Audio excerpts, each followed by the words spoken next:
కి స్వాగతం. Emmanuel to self. నిన్న యోగిక్ ప్రాక్టీస్ యొక్క ఇన్‌కార్పొరేషన్ ఇన్ లైఫ్ అని యొక్క ఇంపార్టెన్స్ తెలుసుకోవటానికి, దాని సిగ్నిఫికెన్స్ తెలుసుకోవటానికి ఒక మెకానికల్ మోడల్‌లో చూసాము. ఇప్పుడు మళ్ళా కంటిన్యూ చేద్దాం విత్ రిఫరెన్స్ టు కర్మ. సేమ్ మోడల్‌ని.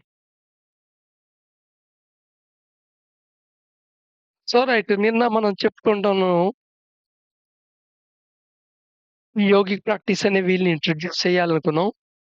ఈ ఇంట్రొడ్యూస్ చేయటం వల్ల ఏమవుతున్నాయా అంటే, మీ యొక్క ఎనర్జీ బాడీకి, నీ యొక్క మాలిక్యులర్ బాడీకి అంటే నీ సూక్ష్మ శరీరానికి, నీ యొక్క శక్తిమయ కోశానికి మధ్య ఫ్రిక్షన్ ఉండదు. అలాగే నీ యొక్క భౌతిక శరీరానికి, శక్తిమయ కోశానికి మధ్య ఫ్రిక్షన్ ఉండదు. అలాగే నీ ఎమోషన్స్‌కి, థాట్స్‌కి, నీ ఐడెంటిటీస్‌కి, నీ ఫిజికల్ బాడీకి కూడా ఫ్రిక్షన్ ఉండదు.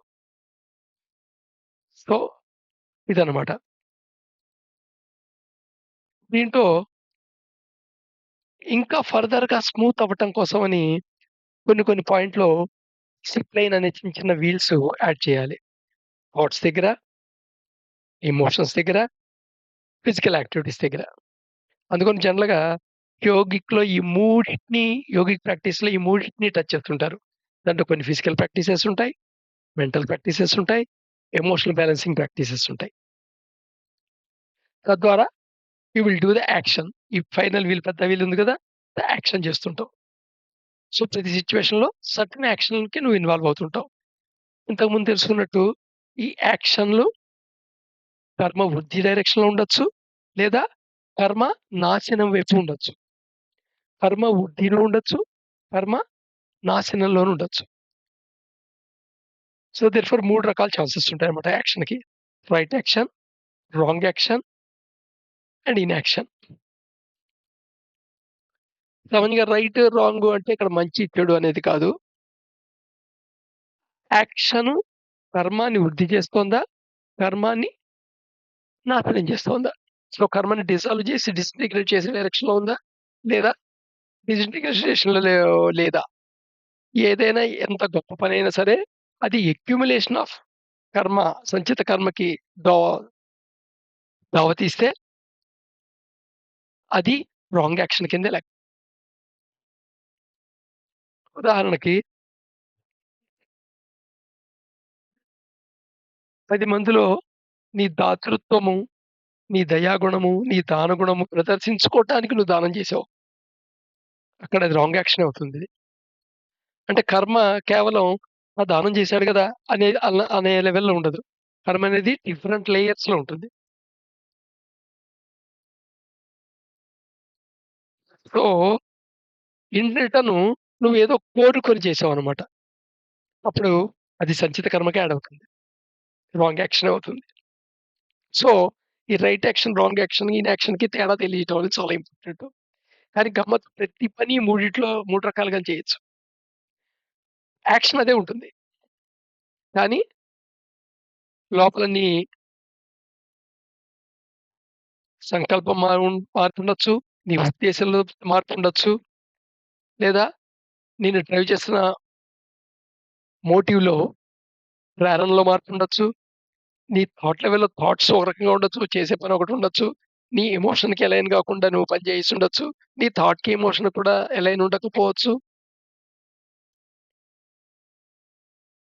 సో, ఈ డిఫరెంట్ కర్మలో ఉండే డిఫరెంట్ లెవెల్‌లో యాక్షన్ చేయటంలో ఉండే డిఫరెంట్ లెవెల్‌లో అన్నీ ఇంటిగ్రేట్ అయ్యి ఉందా లేదా అనేది చాలా ఇంపార్టెంట్.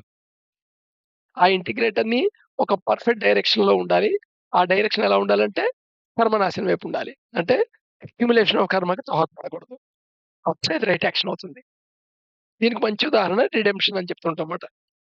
ఈ రిడెంప్షన్ చేసే రకరకాల పద్ధతులంటే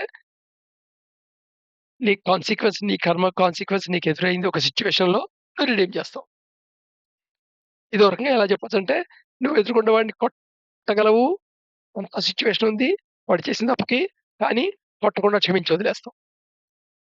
అంతేగాని నువ్వు బలహీనుడు కాబట్టి ఈ ముసుగేసుకొని నేను నిన్ను క్షమిస్తున్నాను అంటాం కాదు. మళ్ళా అది ఇనాక్షన్ అవుతుందది. So, wrong action, right action, inaction అనేది మటుకు చాలా నిశితంగా దాని గురించి ఆలోచించి అర్థం చేసుకోవాల్సిన విషయం మాట ఇది.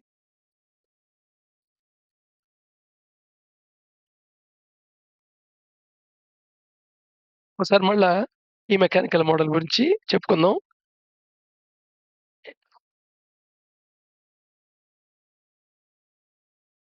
ఇప్పుడు ఈ చక్రం ఉంది గదా! ఇది ఎనర్జీ వీల్ అన్నమాట. సో, లైఫ్ ఎనర్జీస్ ఏవున్నాయో, ఆ లైఫ్ ఎనర్జీస్ ఈ వీల్‌ని తిప్పుతుంటాయి. ఈ లైఫ్ ఎనర్జీసు వీలు రొటేట్ అవ్వటానికి లోపల ఉండే డివైన్ ఫ్రాగ్మెంట్‌కుండే 3 వైటల్ ప్రిన్సిపల్స్ కారణం అన్నమాట. ఏంటా vital principles? Free will and divinity and consciousness.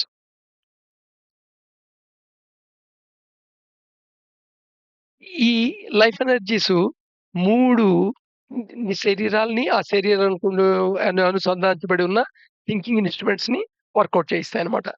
ఇదేమో భౌతిక శరీరం, ఇది సూక్ష్మ శరీరం లేదా ఆస్ట్రల్ బాడీ, ఇది కారణ శరీరం. సో, ఇక్కడికొచ్చేప్పటికి భౌతిక శరీరంలో మనం బ్రెయిన్ అంటాం. చిత్త అనొచ్చు. థింకింగ్ ఇన్‌స్ట్రుమెంట్‌ని. ఇక్కడికొచ్చేప్పటికి మనస్సు అనొచ్చు. ఇక్కడికొచ్చేప్పటికి బుద్ధి అనొచ్చు. ఇది అక్యుములేటెడ్ కర్మ అన్నమాట. ఈ అక్యుములేటెడ్ కర్మ ఏదైతే ఉందో సంచిత కర్మ, దాని నుంచి కొంత భాగం ప్రారంభ కర్మ కింద అలోకేట్ అవుతుంది. అది డ్రైవింగ్ ఫోర్స్ కింద పనిచేస్తూ ఉంటుంది. సో, ఆ డ్రైవింగ్ ఫోర్సెస్‌లో నీ మెమరీలో నువ్వు వర్క్ చేస్తావు. వాసనాస్‌ని లోబడి. వాసనాస్ యొక్క పరిమితులకి లోబడి. సో, యోగిక్ ప్రాక్టీసెస్ ఈ వాసన దగ్గర ఎందుకు పెట్టాలి చక్రం అంటే, so, vasanas is very important. Vasanas ఉన్న వాసనాస్‌ని నిర్మూలించుకోవచ్చు. కొత్త వాసనాలు క్రియేట్ చేసుకోవచ్చు. ఇదొక్క పాయింట్ దగ్గరే చాలా ఇంపార్టెంట్ మాట. ఒకసారి వాసనాస్ క్రియేట్ అయిన తర్వాత అది రొటేట్ చేస్తుంది మిగతా అన్నిటిని. మనం దీన్నొదిలేసేసి మైండ్ దగ్గరో, ఎమోషన్స్ దగ్గరో, బాడీ దగ్గరో దాన్ని కంట్రోల్ చేయడానికి ప్రయత్నం చేస్తే, అది బలవంతంగా కంట్రోల్ చేయటం అవుతుంది గానీ, ఒక సహజమైన కంట్రోల్ కాదు. అది ఎక్కువ కాలం సస్టైన్ అయ్యి గూడా ఉండదు. ఎప్పుడైతే అవకాశం రాంగానే మళ్ళా పాత పద్ధతికెళ్ళిపోతుంది. సో, ఈ మనసు పనిచేస్తున్నప్పుడు మై మైండ్ పనిచేస్తున్నప్పుడు థాట్స్ జనరేట్ అవుతాయి.